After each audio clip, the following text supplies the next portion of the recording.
As you know, compressed gas cylinders are commonly used around NIST.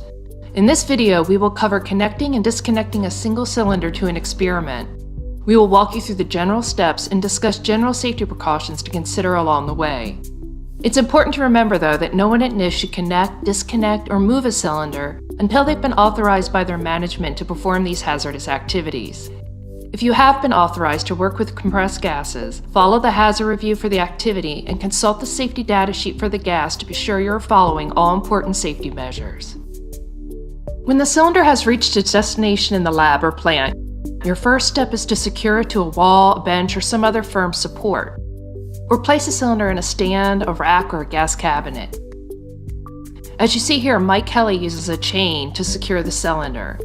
You also can use a belt. Be careful to monitor the number of cylinders in your lab to minimize the fire and toxicity hazards. For assistance determining quantity limits, contact OSHI at 5375, option number 3. Now that you've checked that your cylinder is secure, you'll likely be using a gas regulator to control the pressure of the gas being delivered to your equipment.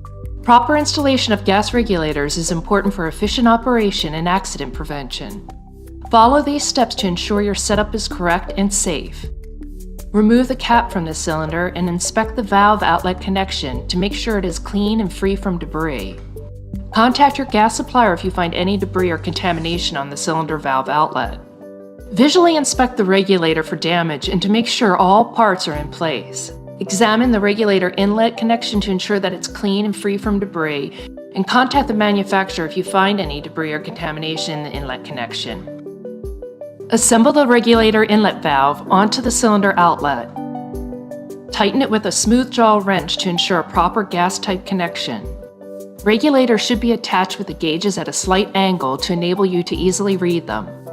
Once the regulator is attached to the cylinder, make sure the adjusting knob or key is backed out all the way and the regulator valve is closed. Slowly open the cylinder valve. The high pressure gauge should indicate that the gas is coming into the regulator. Be sure not to stand in front of the regulator when opening the cylinder valve. Now attach the hose or line or other equipment onto the outlet of the regulator and tighten with a wrench. Turn the regulator knob or screw clockwise to set the desired pressure on the regulator. Some gases, such as carbon dioxide, will require the use of a gasket. Ensure that any gaskets are in place before attaching the regulator onto the cylinder. If the regulator inlet doesn't fit onto the cylinder valve, don't force it. Immediately contact your gas supplier for assistance.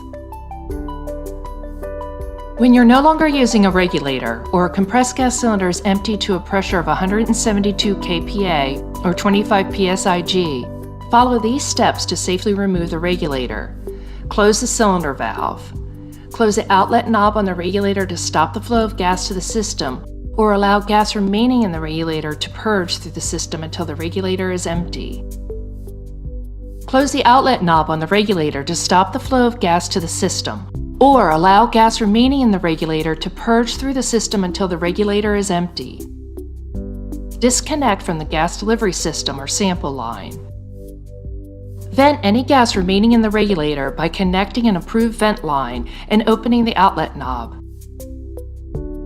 Once the gas is vented, close the regulator by turning the adjusting knob counterclockwise as far as it will go, and close the outlet knob. Remove the regulator from the cylinder valve. Replace the cylinder outlet seal and valve cap when appropriate. Some cylinders have no dust plugs or cylinder caps because of the new style cylinder valve guards being used. Protect the regulator inlet and outlet fittings from dirt, contamination, or mechanical damage if the regulator is to remain out of service. If the cylinder is empty, mark the cylinder as empty and return it to the storage area for pickup.